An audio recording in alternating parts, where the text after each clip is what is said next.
Hello दोस्तों, welcome back to my channel PCM classes में आपका स्वागत है। तो दोस्तों आज हम समझेंगे कि बहुत महत्वपूर्ण अपक्रियाएं जो आपके रासायनिक विज्ञान की हैं। बोर्ड पेपर में बहुत बार ये रासायनिक अपक्रियाएं पूछी गई हैं। तो चलो समझते हैं बहुत ही सिंपल तरीके से। तो पहली अपक्रिया है, लिखा है नाइट्रोजन गैस की अपक्रिया नाइट्रोजन गैस की हाइड्रोजन गैस के उत्प्रेरक की उपस्थिति में अपक्रिया कराते हैं। ठीक है, तो क्या प्राप्त होगा? लिखा है नाइट्रोजन गैस की हाइड्रोजन गैस से उत्प्रेरक की उपस्थिति में 773 केल्विन पर अपक्रिया द्वारा अमोनिया गैस का बनना। तो यहाँ पे क्या लिखा है, हमें समझ लो कुछ भी नहीं आता है, कैसे करोगे? सिंपल सी बात है, यहाँ नाइट्रोजन लिखा है तो यहाँ पे हम लिखेंगे नाइट्रोजन। ठीक है, नाइट्रोजन, तो नाइट्रोजन गैस के लिए यहाँ पे लिखा है एक शब्द नाइट्रोजन गैस। नाइट्रोजन जब गैस रहेगा तो यहाँ पर आपको N2 लिखना पड़ेगा। अगर यहाँ पे सिर्फ नाइट्रोजन होता तो हम N लिखते, पर नाइट्रोजन के साथ गैस है तो हम N2 को भी लगाएंगे।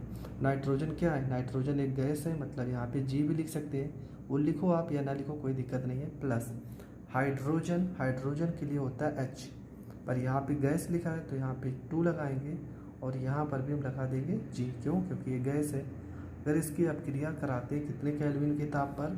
773 केल्विन के ताप पर। और यहाँ पे उत्प्रेरक की बात किया तो यहाँ पे कोई उत्प्रेरक जरूर रहा होगा।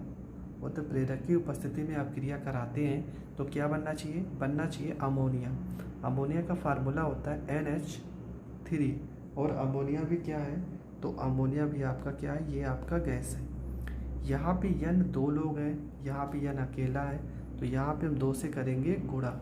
अब यहाँ पे N तो 2 हो गया, पर H 2 3 6 हो गया, और यहाँ पे H तो 2 ही है, तो यहाँ पे 6 करने के लिए हम 3 से करेंगे गुणा। तो ये हमारा हो जाएगा अपक्रिया N2 प्लस में 3H2 उत्प्रेरक की उपस्थिति में 773 केल्विन के ताप पर अपक्रिया कराने पर आपका जो वैल्यू निकल के आएगा वो निकल के आएगा 2NH3। इसका क्या नाम है? तो इसका नाम है आपका अमोनिया। ठीक है, इसका नाम हो जाएगा अमोनिया। इसका नाम है हाइड्रोजन गैस। ठीक है, ये है आपका नाइट्रोजन और ये भी आपका क्या है? ये भी आपका गैस है। चलो, पहली अपक्रिया आपको समझ में आ चुकी है। अब बढ़ते हैं दूसरी अपक्रिया पे। दूसरी अपक्रिया में लिखा है सोडियम हाइड्रोक्साइड विलयन की एसिटिक अम्ल से अपक्रिया द्वारा सोडियम एसीटेट तथा जल का बनना। सोडियम हाइड्रोक्साइड, ठीक है, तो सोडियम हाइड्रोक्साइड का फार्मूला आपको पता होना चाहिए। ठीक है, तो सोडियम हाइड्रोक्साइड का फार्मूला क्या होगा ये पहले आपको पता होना चाहिए। तो यहाँ पे एक एक चीज़ लिखते जाएंगे। तो सोडियम के लिए क्या लिखते हो? तो ये होता है आपका Na होता है, और हाइड्रोक्साइड के लिए क्या लिखते हो? O और H लिखते हो। ये आपका बन जाएगा सोडियम हाइड्रोक्साइड। किसके साथ अपक्रिया करा रहे हो? एसिटिक अम्ल। तो एसिटिक अम्ल का फार्मूला क्या होता है? ठीक है, ये आपका क्या है? ये आपका विलयन है तो इसको AQ लिख सकते हैं, विलयन के लिए AQ लिख सकते हैं, प्लस CH3 एसिटिक अम्ल CH3COO और ये H, ये आपका एसिटिक अम्ल का फार्मूला हो जाएगा। ये भी आपका लिक्विड है तो यहाँ पर भी A और Q लिख सकते हो। अगर इसकी हम अपक्रिया कराते हैं तब हमारा क्या बनेगा? तो क्या बनना चाहिए? Sodium acetate. ठीक है, सोडियम एसीटेट का आपको फार्मूला भी पता होना चाहिए। तो यहाँ से देखिए, समझिए, CH3CO मतलब यहाँ से लेके यहाँ तक OO तक, इसको किसके साथ जोड़ देंगे? Na के साथ। तो यहाँ पे हो जाएगा आपका CH3COO और ये हो जाएगा आपका N, ये हो जाएगा A, प्लस यहाँ पे क्या बचा है? H बचा है, और यहाँ पर एक H और O, 2 H बचे हैं, मतलब H2, और ये हो जाएगा आपका O। और इसी का क्या नाम है? इसका नाम है सोडियम एसीटेट।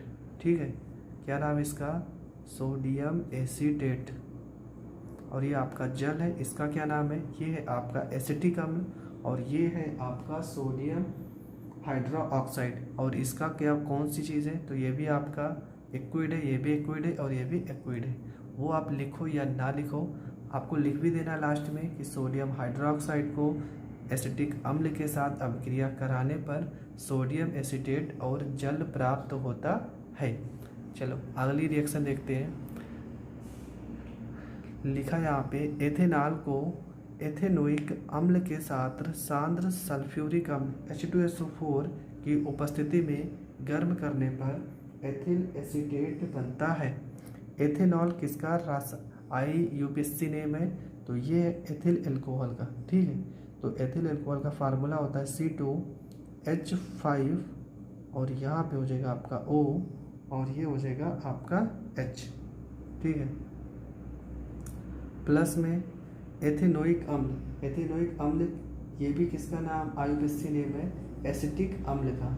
तो इसका क्या हो जाएगा फार्मूला CH3COOH।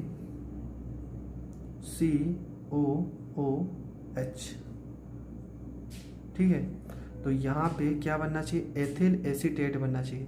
तो यहाँ से लेके यहाँ तक O तक इसके साथ क्या जोड़ देंगे, C2H5। तो ये हो जाएगा आपका CH3COOC2H5 हो जाएगा आपका। यहाँ से एक H बचा है और यहाँ से OH, ये आपका हो जाएगा H2O हो जाएगा। इसका नाम क्या हो जाएगा, C2H5 को क्या पढ़ते हैं, इसको पढ़ते हैं एथिल, और CH3COO को क्या पढ़ते हैं, इसको पढ़ते हैं एसीटेट। ये हो जाएगा आपका एथिल एसीटेट। इसका नाम क्या है, इसका नाम है एसिटिक अम्ल। एसिटिक अम्ल इसका नाम क्या है, इसका नाम है एथिल एल्कोहल। इसका क्या नाम है, एथिल एल्कोहल। ठीक है, तो सारी चीज़ों का नाम आपको पता चल गया। और ये क्या है आपका, ये है आपका जल। ठीक है, तो ये हो गया आपका। और इसमें एक चीज़ और आपको लिखना था, ये सांद्र H2SO4 की उपस्थिति में। तो यहाँ पे आपको H2SO4 ज़रूर लिख देना है, उत्प्रेरक के रूप में यूज़ हो रहा है और इसको क्या कर रहे हैं, ऊष्मा मतलब गर्म कर रहे हैं। ठीक है, तो ये भी आपको लिख देना है, यहाँ पे सांद्र जरूर लिख देना, सांद्र H2SO4 की उपस्थिति में। तो क्वेश्चन नंबर 3 मतलब आपकी अभिक्रिया नंबर 3 भी कंप्लीट हो चुकी है। अब बढ़ते हैं अभिक्रिया नंबर 4 पर। तो अगला क्वेश्चन है कि विरंजक चूर्ण पर तनो सल्फ्यूरिक अम्ल की अभिक्रिया से गैस निकलती है।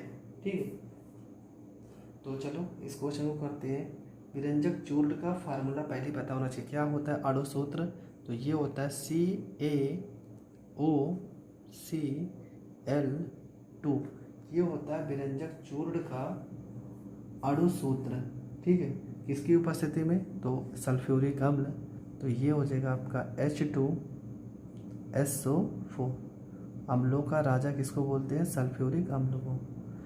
इसके साथ जब अभिक्रिया कराएंगे तो हमारा क्या क्या बनेगा, तो पहली चीज़ तो यहाँ से आपका ये CaSO4, Ca के साथ क्या जुड़ जाएगा, SO4 हो जाएगा, Ca कैल्शियम सल्फेट हो जाएगा, CaSO4 प्लस यहाँ पे H2 के साथ क्या हो जाएगा, O हो जाएगा, H2O हो जाएगा और प्लस में Cl2। मतलब कौन सी गैस निकल रही है, क्लोरीन गैस। यही तो आपको पूछा गया था कि कौन सी गैस निकलती है, तो कौन सी गैस निकलती है, क्लोरीन गैस। इसका अगर नाम लिखना है तो इसका नाम है आपका कैल्शियम सल्फेट। ठीक है, इसका नाम क्या है, इसका नाम है सल्फ्यूरिक अम्ल। और कैसा सल्फ्यूरिक अम्ल है, तो ये है आपका तनु और इसका नाम है विरंजक चूर्ण या कैल्शियम हाइपोक्लोराइड भी पढ़ते हैं। तो ये हो जाएगा आपका अभिक्रिया नंबर 4। अभिक्रिया नंबर 5 में क्या लिखा है कि खाने का सोडा अथवा सोडियम बाइकार्बोनेट को गर्म करते हैं। ठीक है, खाने के सोडे को, तो खाने के सोडे का फार्मूला क्या होता है, अणु सूत्र NaHCO3। ठीक है, इसको अगर हम गर्म करेंगे तो हमारा क्या क्या अलग होगा, तो सबसे पहली चीज़ तो इसमें से धावक सोडा अलग होगा। धावक सोडा का अणु सूत्र होता है Na2CO3। ये होता है धावक सोडा का अणु सूत्र। पर यहाँ पे Na तो एक ही है, तो यहाँ पे हम 2 से करेंगे गुणा, तो Na हमारा कितना हो जाएगा, 2 हो जाएगा। CO3 एक हमने लिख लिया है अभी हमारे पास H कितने H बचे हैं, 2 H बचे हैं, मतलब कि H2O हो जाएगा। O कितने बचे हैं यहाँ पे 3, मतलब 2 3 6, 3 O यहाँ पे हो गए, 1 4, C अभी बचा है प्लस में CO2। ये कौन सी गैस है, कार्बन डाइऑक्साइड गैस है। फिर से समझ लीजिए, N कितने हैं 2, तो यहाँ पे 2 हो गए। H हमारे पास कितने 2H, तो 2H यहाँ पे एडजस्ट हो गए। 2C, 1C यहाँ पर, 1C यहाँ पे। O कितने 2 3 6, 3 यहाँ पे, 1 4 और 2 6। इसका नाम क्या है, तो इसका नाम है धामन सोडा। इसका नाम है जल, इसका नाम है कार्बन डाइऑक्साइड, इसका नाम है खाने का सोडा, या तो आप इसको पढ़ सकते हो सोडियम बाइकार्बोनेट, सोडियम बाइकार्बोनेट। ठीक है, तो ये हो जाएगा आपका अपक्रिया नंबर 5। बढ़ते हैं अपक्रिया नंबर 6 पर। तो इसमें लिखा है विरंजक चूर्ण की क्रिया तनु सल्फ्यूरिक अम्ल से कराई जाती है। तो विरंजक चूर्ण का फार्मूला होता है CaOCl2। किसके साथ आप क्रिया करा रहे हैं, H2SO4 के साथ। ठीक है, ये कैसा H2SO4 है, तनु H2SO4। तो यहाँ पे Ca के साथ क्या SO4 जुड़ जाएगा, तो CaSO4 हो जाएगा। कैल्शियम सल्फेट H2 के साथ क्या O आ जाएगा, तो ये हो जाएगा H2O हो जाएगा। और यहाँ पे Cl2 मतलब क्लोरीन गैस निकल जाएगी। अम्ल से कराई जाती है, तो कौन सी गैस मुक्त होती है, क्लोरीन गैस, यही आपको लिखना था। ठीक है, तो क्लोरीन गैस मुक्त होती है। विरंजक चूर्ण की क्रिया तनु सल्फ्यूरिक अम्ल से कराने पर कौन सी गैस निकलती है, तो क्लोरीन गैस निकलती है। ये बहुत बार क्वेश्चन पूछा गया है, तो ये क्वेश्चन 2 बार हमने साथ लिख दिया है। चलो कोई बात नहीं, आप जितनी बार लिखोगे आपका उतना ही ज़्यादा बेस मजबूत होगा। क्वेश्चन नंबर 7 में लिखा है कि शुष्क बुझे हुए चूने पर क्लोरीन गैस प्रवाहित की जाती है। तो बुझे हुए चूने का अणु सूत्र होता है CaOH का होल ट्वाइस, प्लस में क्लोरीन गैस के लिए क्या लिखेंगे, Cl2 लिखेंगे। ठीक है, तो ये हो जाएगा आपका Ca हो जाएगा, यहाँ पे Ca, यहाँ पे O 2 थे तो एक O हो गया, और यहाँ पे आपका Cl2 हो गया। ठीक है, CaOCl2। अभी हमारे पास H कितना बचा है 2, तो यहाँ पे H2 और एक O बचा है, यहाँ पर O। Ca 1 था तो यहाँ पर 1 हो गया। O हमारे पास 2 है, एक को हमने यहाँ लिखा, एक O यहाँ पे। H हमारे पास 2 है तो 2, Cl2 तो Cl2। और इसका नाम क्या है, तो इसका नाम है विरंजक चूर्ण, विरंजक चूर्ण। ठीक है, तो जब भी शुष्क बुझे हुए चूने पर क्लोरीन गैस के अपक्रिया कराएंगे तो हमें विरंजक चूर्ण और जल प्राप्त होगा। बढ़ते क्वेश्चन नंबर 8 की ओर। क्वेश्चन में लिखा है कि एथेनॉल को अधिक के सांद्र सल्फ्यूरिक अम्ल के साथ 443 केल्विन ताप पर गर्म करते हैं। ठीक है, तो क्या बनेगा, चलो देखते हैं। तो एथेनॉल का फार्मूला क्या हो जाएगा, इसका फार्मूला हो जाएगा आपका C2H5OH, क्योंकि आपको पता है एथेनॉल को ही एथिल एल्कोहल कहते हैं। तो ये हो जाएगा आपका C2H5OH। इसकी सांद्र सल्फ्यूरिक अम्ल के साथ अपक्रिया कराते हैं। ठीक है, तो यहाँ पे लिख भी सकते हैं H2SO4। तो ये आपका उत्प्रेरक के रूप में रहेगा। तो यहाँ पे उत्प्रेरक मतलब उत्प्रेरक जो भी होता है वो एरो के ऊपर ही लिखते हैं, कितने केल्विन ताप पर, 443 केल्विन पर H2SO4 के आधिक्य में। ठीक है, ये भी यहाँ पर लिख देंगे। तो हमारा बनता क्या है ये समझिए सबसे पहले। तो हमारा जो बनता है वो बनता है एथीन। तो एथीन का फार्मूला क्या होता है, यहाँ पे C2 है, तो चलो ये हो जाएगा आपका C2। H हमारे पास कितना है 5 है, ये हो जाएगा C2H4, प्लस में यहाँ पे एक H बचेगा। ठीक है, और एक H यहाँ पे, तो H2 हो जाएगा। और क्या हो जाएगा, एक O बचा है, एक O हो जाएगा। इसका नाम क्या है, इसका नाम है एथीन। तो जब भी एथेनॉल को अधिक सांद्र सल्फ्यूरिक अम्ल के साथ 443 केल्विन ताप पर गर्म करते हैं तो हमें एथीन और जल प्राप्त होता है। यहाँ पे C2 था तो यहाँ पे C2 हो गया। H यहाँ पे 5 और एक 6 है, 4 यहाँ पे 2 यहाँ पे 6, O हमारे पास 1 है तो 1 O। ठीक है, और इसका नाम क्या है? इसका नाम है एथेनॉल को ही हम एथिल एल्कोहल पढ़ते हैं। ठीक है, एथेनॉल जो है उसका आयुर्वेदीय नेम है। अगला क्वेश्चन है कि एथेनोइक अम्ल सोडियम कार्बोनेट के साथ अभिक्रिया करता है। तो एथेनोइक अम्ल का फार्मूला क्या होता है, पहले ये समझेंगे। तो एथेनोइक अम्ल का फार्मूला हो जाएगा आपका, एथेनोइक अम्ल का मतलब एसीटेट, एथिल एसीटेट, तो CH3COOH। ठीक है, एथेनोइक अम्ल को ही हम एथिल एसीटेट पढ़ते हैं। इसकी अभिक्रिया किसके साथ करा रहे हैं? सोडियम कार्बोनेट, तो सोडियम का फार्मूला Na2 और ये हो जाएगा CO3 कार्बोनेट। जब अभिक्रिया कराएंगे तो क्या प्राप्त होगा? ठीक है, पहली चीज़ तो CH3COO के साथ क्या जुड़ जाएगा? Na, तो CH3 यहाँ पे COO और ये हो जाएगा Na हो जाएगा। प्लस में क्या बचा है आपके पास? यहाँ पे बचा है H और यहाँ पे बचा है CO3। तो पहली चीज़ यहाँ पे कार्बन डाइऑक्साइड कितना है? कार्बन डाइऑक्साइड है आपके पास 3, तो अब यहाँ पे O आपके पास 3 है ना, तो यहाँ पे CO2 कार्बन डाइऑक्साइड गैस निकलेगी। और अभी आपके पास क्या बचा है? एक H बचा है और एक O बचा है। ठीक है, तो ये हो जाएगा आपका H2O। अब फिर से समझिए, यहाँ पे CH3O मतलब ये तो एडजस्ट हो गया। Na यहाँ पे एक बार लिखिए जबकि यहाँ पे 2 है, मतलब यहाँ पे हमें इसमें करते हैं 2 से गुणा। अगर इसमें 2 से गुणा करेंगे तो यहाँ पर भी गुणा करना पड़ेगा। ठीक है, अब हमारे पास देखते हैं, यहाँ पे O 3 है तो 2 यहाँ पर है, 1 यहाँ पे। H हमारे पास यहाँ 2 हो गया तो यहाँ पे 2 हो गया। इसका नाम क्या है? इसका नाम है सोडियम एसीटेट, सोडियम एसीटेट।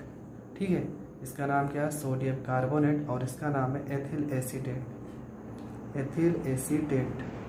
जिस तरह से अभिक्रिया मैं कर रहा हूँ सेम आप ऐसे ही करोगे तो आपका 100% क्लियर हो जाएगा। एक बार में नहीं समझ में आती, कितना भी आप अभिक्रिया करोगे, आप 1-2 बार करोगे तो आपको हर चीज़ बहुत ही अच्छे से समझ में आने लगेगी। आज की लास्ट अभिक्रिया है और आज इसी में वीडियो समाप्त करेंगे। ये आपके बोर्ड एग्ज़ाम के लिए बहुत ज़्यादा इम्पोर्टेंट है। इसमें से 2 या 3 अभिक्रिया तो हर बार रिपीटेड है, इसलिए आपको अच्छे से इनको पढ़ना है। आपका लास्ट अभिक्रिया है कि एथिल एसीटेट सोडियम हाइड्रोक्साइड के साथ अभिक्रिया करता है। तो एथिल एसीटेट का क्या नाम हो जाएगा? एथिल एसीटेट का फार्मूला होता है C2H5। ठीक है, और एसीटेट के लिए हो जाएगा आपका COOH, COOH। ठीक है, इतने का नाम होता है एथिल और C, ये पूरा का पूरा आपका हो जाएगा एसीटेट हो जाएगा। किसके साथ अभिक्रिया कराना है? सोडियम Na और हाइड्रोक्साइड के लिए लिखते हैं OH, सोडियम हाइड्रोक्साइड के साथ अभिक्रिया कराएंगे तो ये हो जाएगा आपका C2H5। अब यहाँ पे हमें सोचना है कि कौन सी अभिक्रिया, तो यहाँ पे देखेंगे इस पूरे के साथ यहाँ से लेके यहाँ तक हम जोड़ देंगे, क्या हो जाएगा? C2H5COO और ये क्या हो जाएगा? Na हो जाएगा। प्लस में यहाँ पे OH के साथ इस H को जोड़ेंगे तो H2O हो जाएगा। इसका नाम क्या हो जाएगा? तो इसका नाम हो जाएगा आपका इसका नाम तो क्या है? एथिल, और इसका नाम क्या है? Sodium acetate. ठीक है, एथिल सोडियम एसीटेट। तो ये हो जाएगा आपका पूरा का पूरा अभिक्रिया। ठीक है, आई होप आपको हर एक चीज़ बहुत ही अच्छे से समझ में आया होगा। अगर आपको हर एक अभिक्रिया बहुत अच्छे से समझ में आई है तो प्लीज़ वीडियो को ज़्यादा से ज़्यादा लोगों तक शेयर करें और अगर आप हमारे चैनल पे नए हैं तो प्लीज़ चैनल को सब्सक्राइब करें। जय हिंद, जय भारत।